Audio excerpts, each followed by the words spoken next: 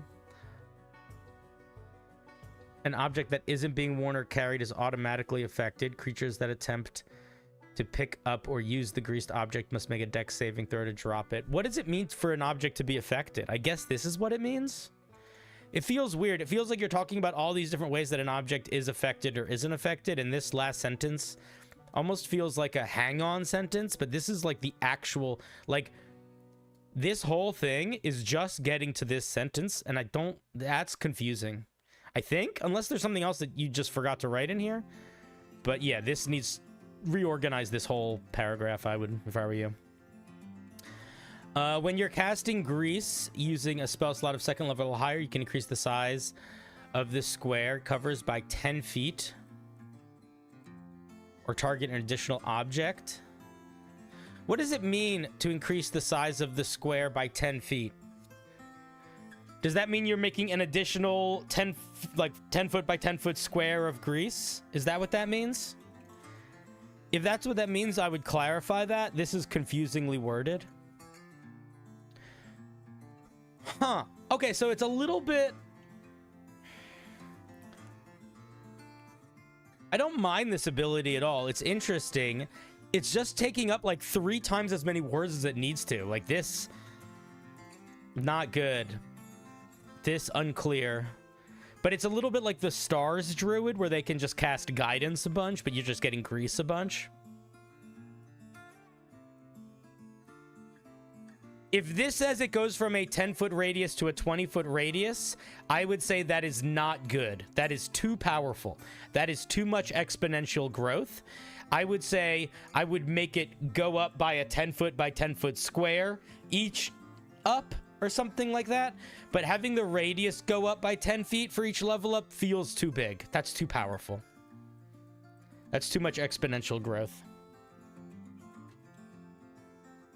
Yeah, Matt Thorne puts it perfectly. 1,000 square feet at 9th level is too much. I mean, I would argue that 30 feet at 2nd level feels almost too much.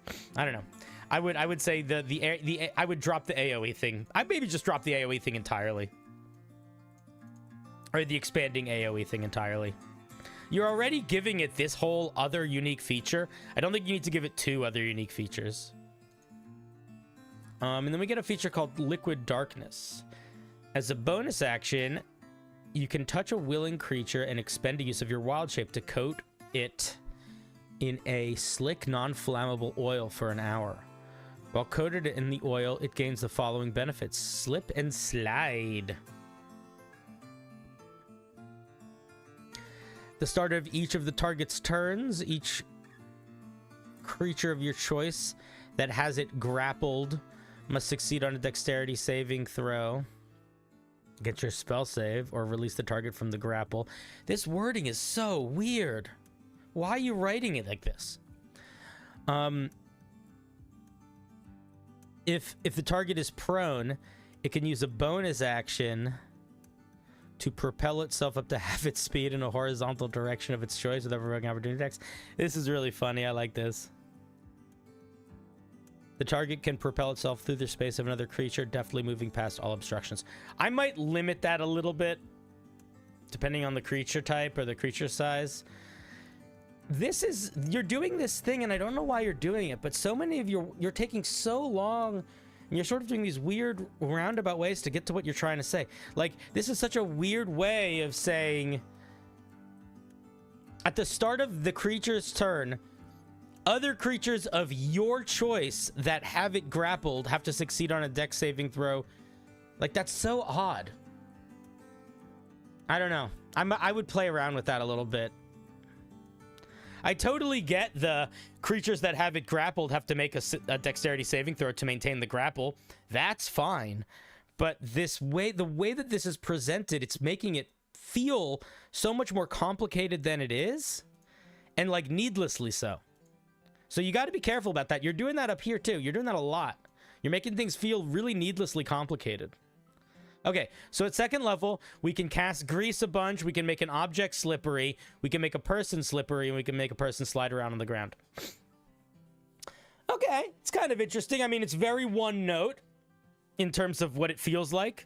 It's not really doing anything that varied. It's like, you know, you're making things fall down. You're making things fall down, basically. It's all very... It's all very singularly focused. I might think about that a little bit as we move forward. It's okay to be single focused if you're doing it in a way that feels like you're many branches of one tree. This feels like all of these sort of just feel like one big branch so far. The way slip was worded, it made you feel like it was an attack. Yeah, it's just worded weirdly. It's fine. I think I'll fix it, hopefully.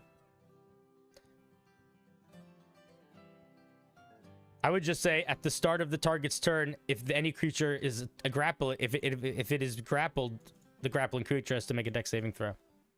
Something like that.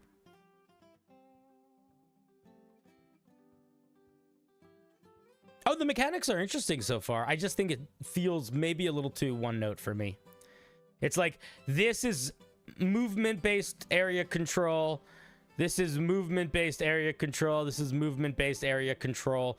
It's fine to have a single mechanic as like the main mechanic of your subclass, but you don't you don't want to get too many features that all are directly related to that same mechanic at the same time. Like, you want them to sort of be spread throughout the subclass so that you can be pickling, so that you can be peppering in varied stuff and stuff that is a little bit more flavorful and maybe a little bit more roleplay oriented. So that's why, like, all of these feel like they're doing kind of the same thing. And my guess is that you based this off of the Stars Druid, because it's formatted very similarly. The Stars Druid has a special casting of some spells, a special version of its wild shape, but the Druid's special version of the wild shape does really different things. So it sort of immediately answers the question of how can we make sure this feels like it does a bunch of different stuff. Or at least it explores this idea in slightly varied way. We have Black Blood of the Earth at level 6. As an action, you can create a geyser of oil that originates from a target, from you or a target coated in your liquidness. I would not, first of all, liquid darkness. Okay, that's a weird. I would not. I wouldn't do too many things where you have to do this thing and this thing makes this thing happen, because you end up in a situation where if you don't have this and you don't have this, I don't know. Just be careful of that. Guys, there's a 30-foot cone or a 60-foot line. Each creature has to make a saving throw or they're knocked prone and pushed back. Yeah, I think you're just doing too much of the same thing, man. We need it to feel a little bit different, because we're still just moving creatures around area control. Like, it's all doing the exact same thing. Like, this is not a bad feature, but it's kind of boring on top of these two.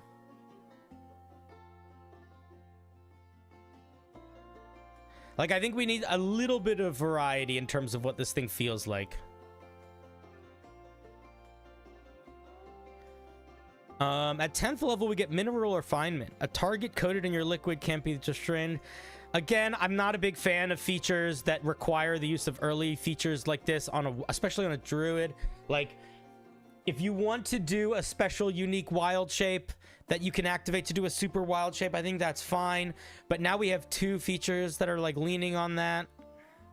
Nah. I don't really, I'm not a big fan. And it's doing the same thing. We already get a whole thing about restrained. We don't need to do another thing about restrained and grappled. We have a whole restrained and grappled thing right here. We don't need another thing. This is just making it better in a way that doesn't really make it feel different. And it's not, I think, exciting enough to merit its existence. The thing is, there's a lot of stuff in D&D that starts kind of mediocre and gets stronger. The Moon Druid is a really good example of that. The Moon Druid at 2nd level gets the ability to turn into like bigger animals. And then at 10th level, they can use 2 of their wild shapes to turn into an elemental. So on one hand, yes, that is eating into the same resource, and it is, you know, it's still making just one ability that you had earlier bigger, and if you don't have one, you don't have the other. But it's incredibly diverse. Like, the amount of different animals you can turn into with wild shape is crazy, so that's a lot of different things. But even just the differences between the 4 elementals you can turn into at 10th level with the Moon Druid, and even just the diversity of things you can do with an elemental, and also the amount of times they're useful. Like, this ability is only useful if one of your allies is being grappled or restrained. That's it.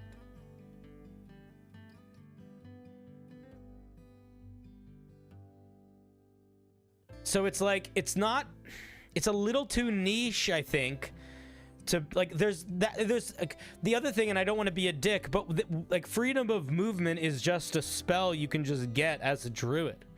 So I don't know if we need to build a whole subclass around doing things that we can pretty easily get with our spell casting.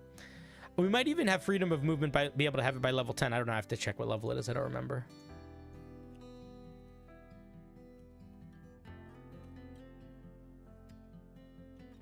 But it's 4th level druid. Yeah, so you're gonna like you're gonna have the spell freedom of movement by level 10. So a lot of this is not as much. So if you are gonna do this thing where you sort of really focus your idea and take a feature and expand upon it, you really want to make sure that the thing you're expanding upon is really usable in a broad setting. So other things that are good examples of that is like the Battlesmith Artificer or the Drake Warden. All their powers are basically about their pet getting stronger. But again, your pet being stronger is very valuable because it's a whole thing in combat. It can interact in every circumstance. You don't need to wait for somebody to do something for it to be useful. You don't need to wait for a specific circumstance for it to be useful. And I think that you're going to be bumping into that a little bit too much here. That's where we get a 14th level. When a target coated in your liquid darkness takes damage, you can use your action to cast Grease. This is sort of like we already get Grease proficiency bonus times per day. Why are we just getting it again? So my main feedback overall is I think the vibe is interesting. The layout is great. I think you are overestimating how much fun it's going to be to knock people prone and make them slippery, because that is pretty much what this thing does. And I feel like that might not be enough.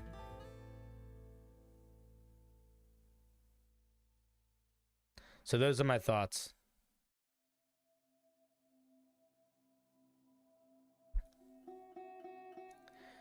Yeah, I agree, Suitable. I think it's a neat idea, but it could really use some diversity in the mechanics.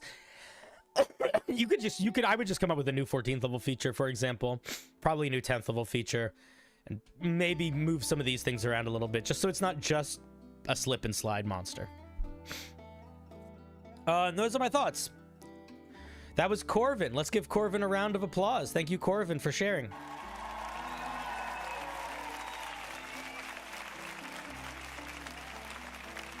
Let's give Corbin a little round of applause for being our first contestant.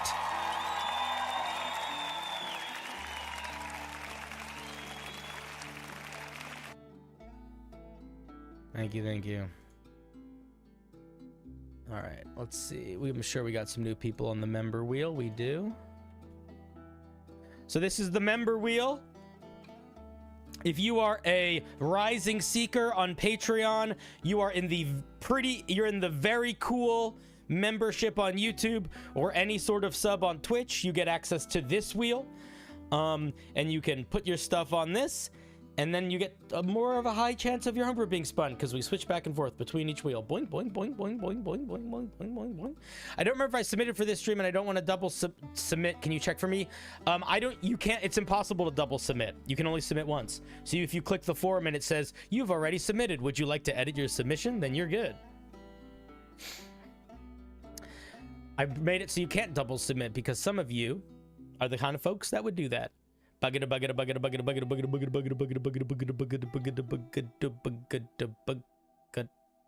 this person's not, VC's not supposed to be on that.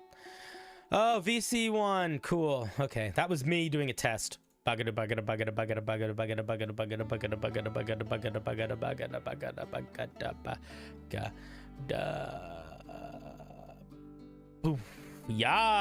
what you got for us today, Yazi? Let's see.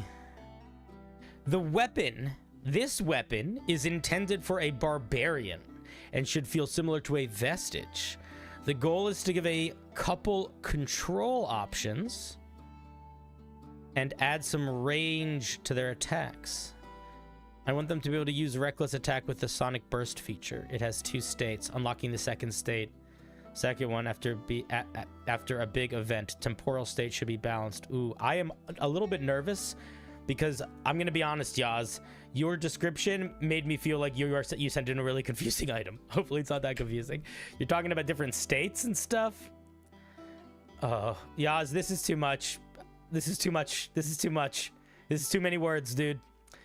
Okay, is this all at the same time, or is this one mode and then it upgrades into this mode? I'm praying that that's what it is.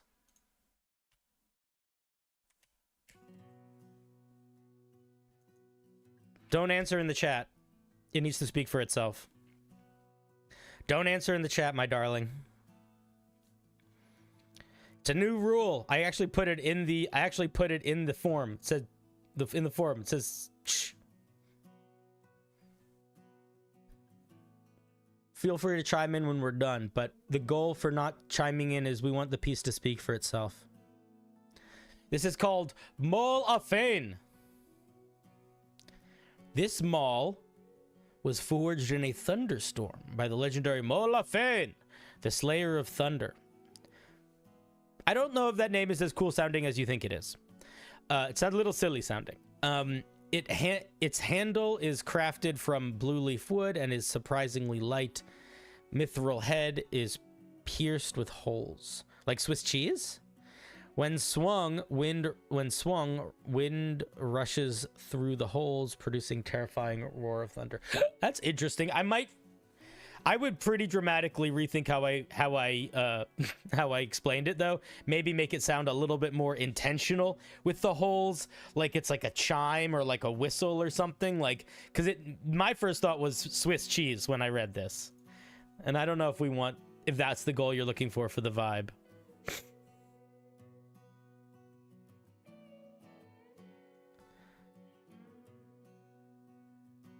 This is, it has got temporal. Well, Maulafin is in a temporal state. Okay, so I'm guessing that temporal is separate from blessed. It has a +2 to attack and damage rolls. On a hit, it deals an extra 1d6 thunder damage. It has 6 charges, regains all charges daily at dawn. While you're attuned to it, you gain the following benefits. So I want to point something out to people that are watching at home, because there's something happening here that I think is important to acknowledge. This thing is getting extra damage in 2 different ways immediately, which is okay, but it's important to pay attention to that. It's getting the extra damage to the +2 to attack and damage rolls, and it's getting the extra thunder damage on every hit. So because it's getting that extra damage, in two completely different ways. None of these abilities should primarily be focused on dealing damage. Like, it doesn't need that. So what I'm hoping is that they all either express a completely new mechanic, or like damage is like a secondary aspect of them, because we're already double dipping in damage here. We don't really need to be focusing on doing it too much more. Let's see what we got here. So Sonic Burst. So it has 6 charges. We don't know what we do with them yet, but we'll see. When you take the attack action on your turn, you can replace one or more of your attacks with this feature. Okay.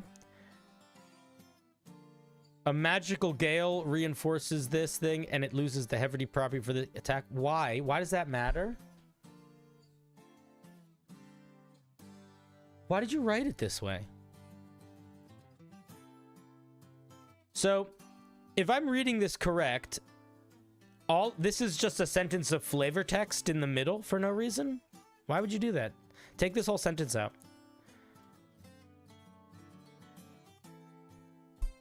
The attack deals 1d8 thunder damage on a hit, has normal range of 20 feet and a long range of 6. Dude, this is such a weird way of writing this. Just give the weapon a ranged option. Why did you write it this way? What a tedious way of writing it.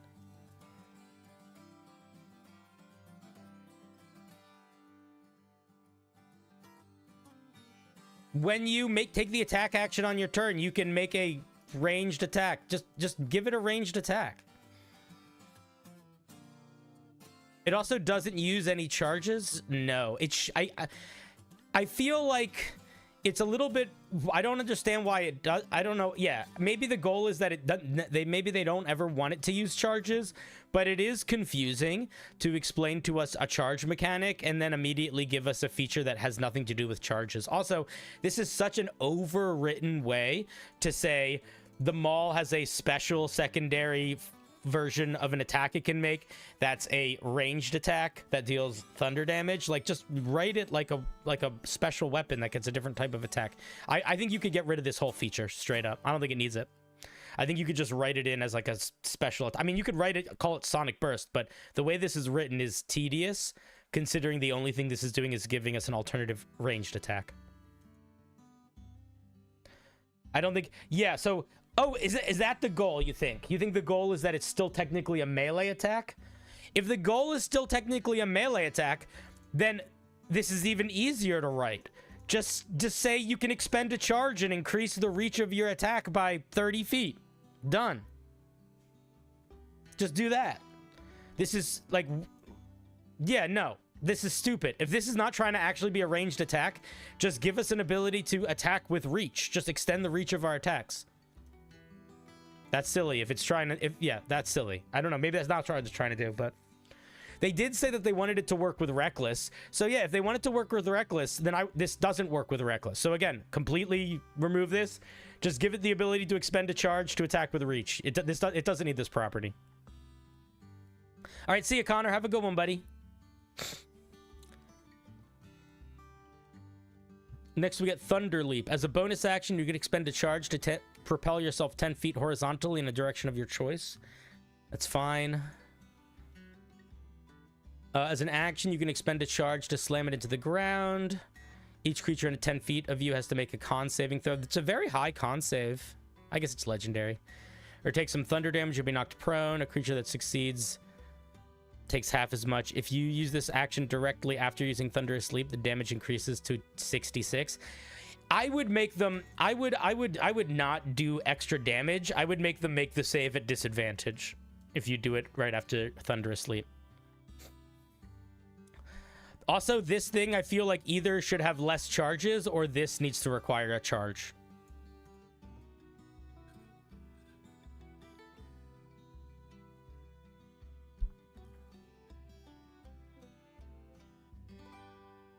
I want to say something, and we can decide how we feel about it. I feel like Thunderous Leap doesn't feel like an ability. Like, it feels like jumping 10 feet. And that's stupid to me. I would just mish these two together.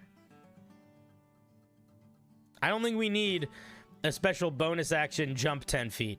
That feels... It feels like it sort of feels like it's just too... It's like... It's not even that it's too much. It's just too... It's too little on its own. Like, it feels like nothing. I don't know.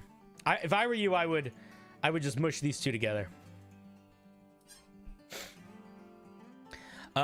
Blessed mode, it becomes a +3. The weapon deals extra damage. It doesn't need 10 charges. It doesn't do anything with its charges. It has 2 things it does with its charges. It doesn't need more charges.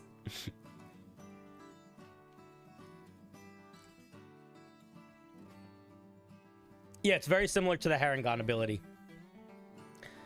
All the damage increases. I don't think all of this needs to go up.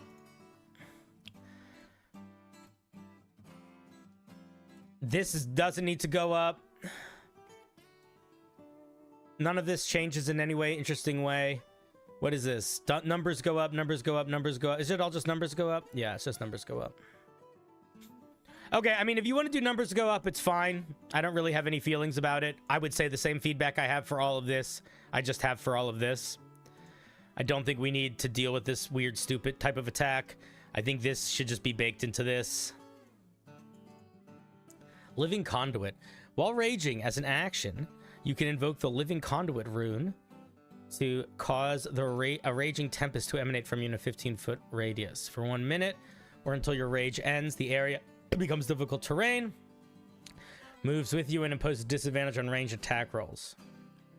While active, when a large or smaller creature ends its turn in the area, you can use your reaction to create a gust of wind. This is, I think, doing too much. Like, this does 1 thing, 2 things. Now it's doing 3 things. I just think it's doing too much. I would probably cut out... I would pick 2 of the things. I would say, do you want it to make difficult terrain? Do you want it to impose disadvantage on ranged attack rolls? Do you want it to knock creatures back a little bit? It doesn't need to be more. It doesn't need to be all 3 of those. I would pick a couple of them. Overall, I think it's a pretty cool item. I could definitely see some... No, I don't want to do country music. I could definitely see some players really liking it. But I think it's weirdly kind of one note. Like, it's all just doing extra damage, and it's too much extra damage and not enough other fun things. Like, if you're going to give us a cool leap, give us a real leap. If you're going to give us a big slam shatter, I would spend a lot more energy focusing on the AoE battlefield control than the damage aspect of it. That's me personally. I think it's a cool idea. Raging Tempest kind of feels tacked on. Like, it feels like an afterthought that you plugged in afterwards. I don't think it mixes.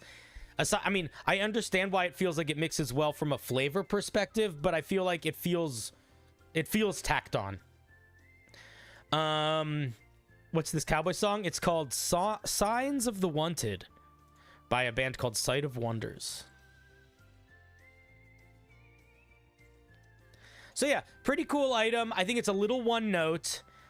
And I think it's overly written, and I think that some of the features could use a little bit more intentional symbiosis design. Like, I get that you want the numbers to go up, but I think we could use a little bit more diversity in what we're getting.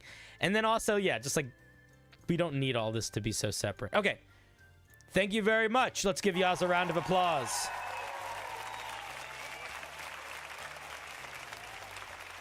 Thank you for sharing, my good friend. We appreciate you sharing. I could very easily see a barbarian being very happy with this. All right, kaboof, back to the big wheel. Let's see, do we got any more suggestions? Not suggestions. Sacrifices. Couple.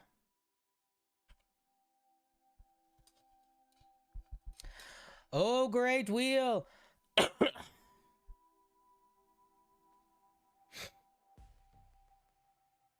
Yeah, Dice, do you like that? Good. Yeah, you can submit to both wheels. If you get spun on one, I'm not going to review you again on the other. Bugadoo, bugadoo, bugadoo, bugadoo, bugadoo, bugadoo, bugadoo, bugadoo, bugadoo, bugadoo, bugadoo, bugadoo, bugadoo, bugadoo, bugadoo, bugadoo, bugadoo. Ooh, we got Spencer.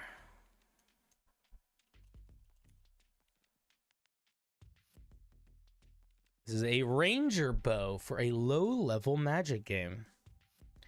Need help making it powered up to a very rare and balanced. Thanks.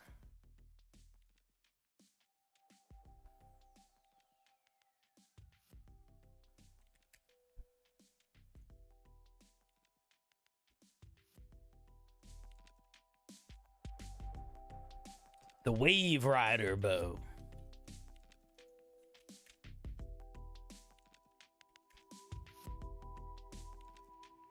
This bow is made of what looks like driftwood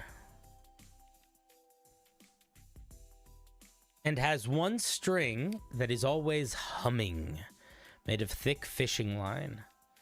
By listening to the hum and pulling back on the bow, you imbue yourself with the magic of the waves. This line is silly sounding. You just need to know that. +2 to attack and damage rolls, and you also get this thing. You get a swim speed equal to your walking speed. Once per turn, when you hit a creature with this bow, the creature must succeed on a strength saving throw. On a failed save, the creature is knocked prone or pushed to an unoccupied space within 15 feet, DC 15. Okay, you don't need to say the equal sign. You can just say DC 15. When you say the creature is pushed, you need to clarify, are they pushed in a direction of your choice, or are they pushed back? So when you're doing forced movement in D&D through ranged attacks, you can either push things back, which knocks them away from you. You can pull things in, which pulls things towards you, or you can push them in a random direction or a direction of your choice. But you need to clarify the language there, because that does have a pretty big impact on like how this item is going to feel. There is one thing that this thing doesn't have that I feel like it should.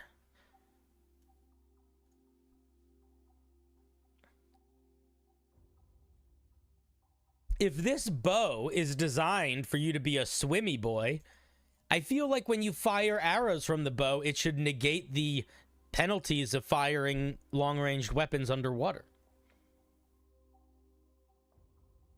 Because there's a bunch of penalties to using weapons underwater, especially with ranged weapons. Like, ranged weapons, I think, automatically fail after their short range. And there might be another one. But I think that there should be something different there, you know? We should be able to shoot farther.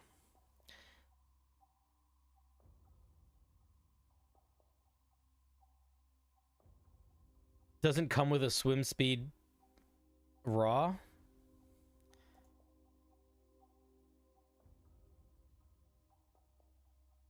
Yes, it does. What are you talking about?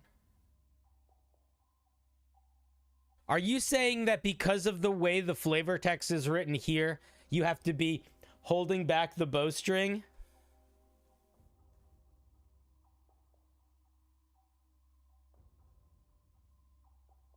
You ignore the underwater weapon penalties with a swim speed? Really? I did not know that.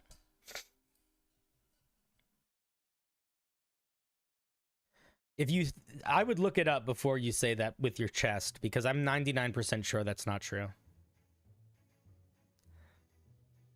I think it's fine. This being once per turn is a lot. I would probably make this on charges. Maybe give it 4 charges. They recover, you know, at dawn. But being able to move a creature 15 feet or knock a creature prone every single turn feels like a lot. I might make it on a charge. If you put it on charges, you know what you could do? You could make the distance bigger too.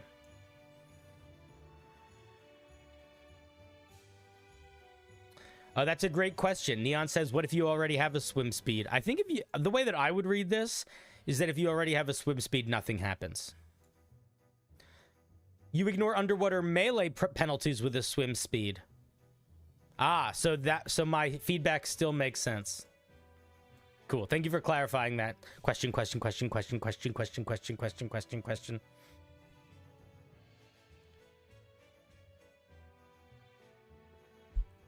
Okay. Yeah, I don't really have more thoughts. Pretty simple. This should be on charges. This is too much flavor text. That's always my opinion about everything.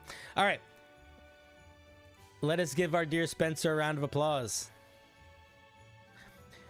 Quinta says, why is it very rare and why is it ranger only? I think both of those are excellent questions. I mean, it's very rare because it's a +2 weapon that's doing a variety of things. That's why it's very rare. So normally a rare weapon will be a +1 weapon that does some extra stuff. An uncommon weapon would be a +1 weapon. So it's very rare because it's a +2 and then it does 2 other things. That's reasonable for a very rare.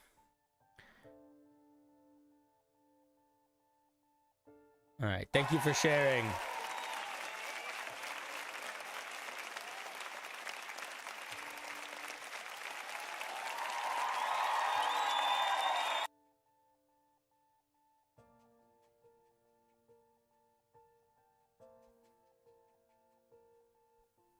All right. Our wee little member wheel. Bagadu, bagadu, bagadu, bagadu, bagadu, bagadu, bagadu, bagadu, bagadu, bagadu. You can get on this wheel yourself. All you have to do is become a Twitch sub, a patron at the Rising Seeker level, or a YouTube member at the very cool level. And you too can be a little wheel guy. Data, what you got for us today? This says might be unreadable. Okay. We'll see what that means. The glitch only appears on Firefox. All right, well, it should be good. Today I'm submitting a Far Realms monster. Its main ability is probably bad design, but I'd like feedback on everything else surrounding it. Oh, I'm so curious what you think is bad design.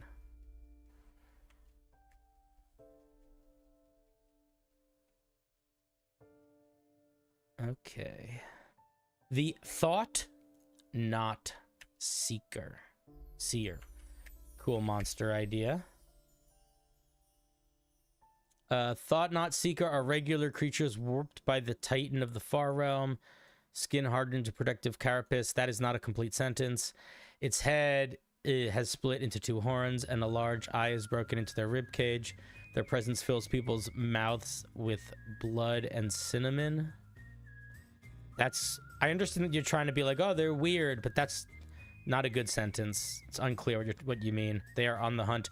All of these sentences need some work. This feels very quickly written. There's a very matter-of-factness that sounds like you are a robot giving instructions and not a human writing sentences. And it makes them sound sort of jilted and a little tedious. All right, let's take a look at what it actually does. 17 hit points. It's a slow boy when it's on the air, but it can move pretty quick. It's got a charisma save. It's good investigation. It should probably have good perception too, right? If it's just got a big eyeball in its chest.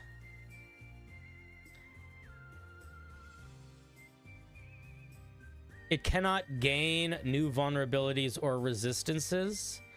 I don't know if you need to give this monster this feature. When have you ever been in a D&D game and a monster got a new damage vulnerability or damage resistance? I think there's one feature. I think the Grave Cleric's Channel Divinity can give a creature vulnerability to a single attack, but that's it. And that's not worth a whole feature in a monster. So I would get rid of this. I don't think it's necessary. Maybe this is here because it's makes it feel more like the magic card it's based off of or whatever, but it's genuinely waste of space here. Weave Sense. The Thought Not Seer can smell any spellcaster or scion with 120 feet of it. That's funny. Or unlimited range if it has an object or piece of clothing belonging to the target. It smells using its muscles. Why do you have this sentence here? So this is not, again, an unnecessary sentence. What is this telling us about how we use the monster? How does this mechanically impact the monster or the choices we make with it? So we have to remember, you can write flavor text, and that can be in the flavor text. This is cool flavor text, but you don't want to be putting flavor text in your monster stat block. You just really don't. Your stat block is not for flavor text. Your stat block is for references, which means it needs to be sparse. Cut out anything that isn't telling someone how to run the monster. This is not telling us how to run the monster. Being able to smell things is fun. I think the infinite range is fine. I think that you might want to clarify object, like maybe personal object or meaningful object or something like that. I think some clarity there would be a little bit better, because wouldn't it be weird if it was like it has like a grain of rice that you lost?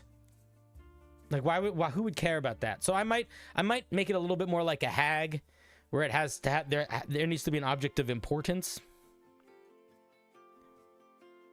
It has an eye in its chest. The eye can be attacked with a lower AC and less hit points. It's vulnerable to magical, bludgeoning, piercing, or slashing damage, and it can see into the ethereal.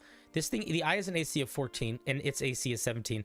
Okay, so I do not think we should make the eye have less of an AC than the body. The eye, sure, it is softer, but it is A, a much smaller target, and B, it doesn't help us kill the monster. So it's like a special shot we're choosing to make to disable its attack, I'm assuming. But normally when things have a special shot, I think the AC usually goes up, because it's like a little bit of, it's like a called shot. So I feel like the AC being lower is weird.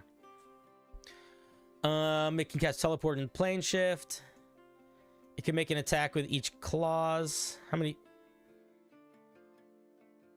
You say it can make one attack with each claw, but you don't tell us how many claws it has. Do you mean 2? So I would say that. Tell us the amount of attacks it does. Why are you putting in sentences of flavor text and not putting in key sentences of how many attacks a monster needs to have? Come on, data. All right. It's got its pincher attack. Does some damage, grapples. Oh, so we won't find out how many claws it has till down here. Yeah, just say here. It can make 2 claw attacks. Yeah. It forces the target within 60 feet of its, within 60 feet of its... What is this sentence? The Thought Seer forces target creature within 60 feet that its eye can see. If its eye can see it, then it can see it. That it can see. Why you... Oh my... These sentences. What are you doing, man? Data, you are a better writer than this. Come on. Okay, let's see what this thing actually does. Creature has to make a DC 15 charisma save. On a failure, it's teleported to the prison of ancient titans. If the Thought Seer uses this ability, then the previously teleported creature appears in place of the new creature. When its eye is destroyed, roll a d100. If the roll result is 68 or greater, the creature reappears within 5 feet. What creature? What? So, if its eye is destroyed, what creature appears within 5 feet of it? Does that mean a new eye appears? My guess is this is the feature you thought I wasn't gonna like. I don't think this feature is bad design. This is very similar to a monster like the what's it called? The Mechanist guy, the giant, the Primus, fucking the Inevitable. What are they called? I forget what it's called. It starts with an M, but it has an ability where it can teleport people to like the halls of justice, the Marut. So the only reason why this ability is not good, and it's an easy fix, is that this teleport ability is too permanent. And a CR8 monster can't have a permanent teleport ability. It's essentially the same level of power. Here's a good way to think about it. Teleporting another creature to essentially another dimension, where they're just permanently there, there's a spell that does that. It's called Plane Shift. That's an 8th level spell, And you need to make physical contact with a creature to do that. So you are essentially giving this thing something with the power of an 8th level spell, but with a range of 60 feet. So I think you could definitely give a monster this ability. You just need to either make it a much higher CR monster or make it so it's not long lasting. That's more like the banishment spell, and they can come back pretty quickly. Oh, and that's true. Plane Shift also has an attack roll and a saving throw. It's a boom. You got to double whammy it. So yeah, that's my main thought. But what the fuck is this? What is it? So I think that if you want, I think the feature that you thought maybe I wasn't gonna like, I think is fine. I think what I struggle with is I don't understand the logic of the eye mini game you're creating. Like, what's the point in killing the eye? This doesn't talk about how the eye, like, if the eye is destroyed, it can still use its eye chamber ability. There's no language here about how the eye being destroyed means it can't use that. And it seems like the only thing that happens when the eye is destroyed is this feature triggers. And this feature is confusing when the eye is destroyed because it says the creature reappears. The eye isn't a creature, though. So what? Like, destroying the eye means there's a 30% chance it's just going to summon a new one? Like a whole new one of these guys? I don't really know. That's an interesting idea, but it sort of brings back the why would we ever target the eye in the first place, you know?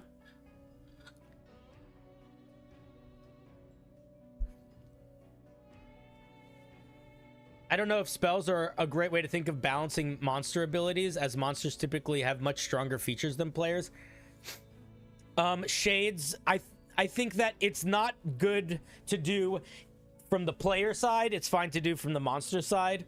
Like, it's not okay to look at a monster ability and be like, a player should get that. It's totally reasonable to look at a player ability and compare it to when a monster gets it.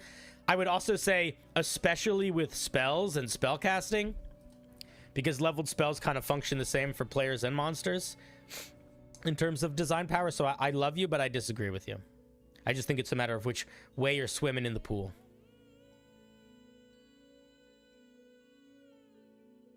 The PCs get back if the eye is destroyed. Does it say that somewhere, or are you just hoping that?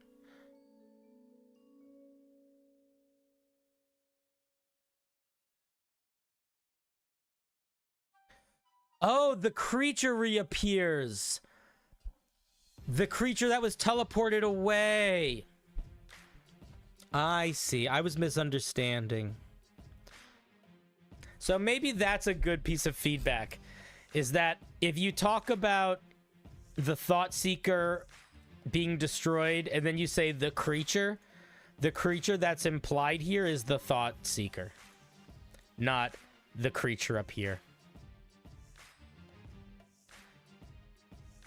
No, you're totally right. You're totally right. And all of us didn't understand that. So fix that. I think the rest of it's fine. I don't have a crazy amount of thoughts on it. I think, honestly, the biggest feedback is that your writing needs to be tightened.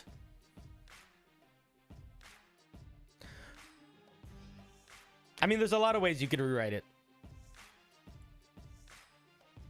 The imprisoned creature would be a great way to do it.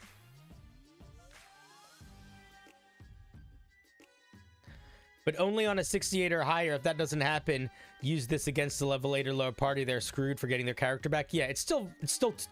I mean, I would say realistically, this should just make them reappear. I disagree with the dice roll here, because you know, unless you're really trying to play a game where a bad guy has a power where you fail a saving throw and you lose your character. If you like that, then I guess that's fine, but I don't like that. Those are my thoughts, Data. Thank you very much for sharing. Let's give Data a round of applause. Interesting idea for a monster. Now, once we finally understood how it worked, I thought it was fine and cool. Still a little strong and still a little overly punishing, but definitely needs some language rewriting.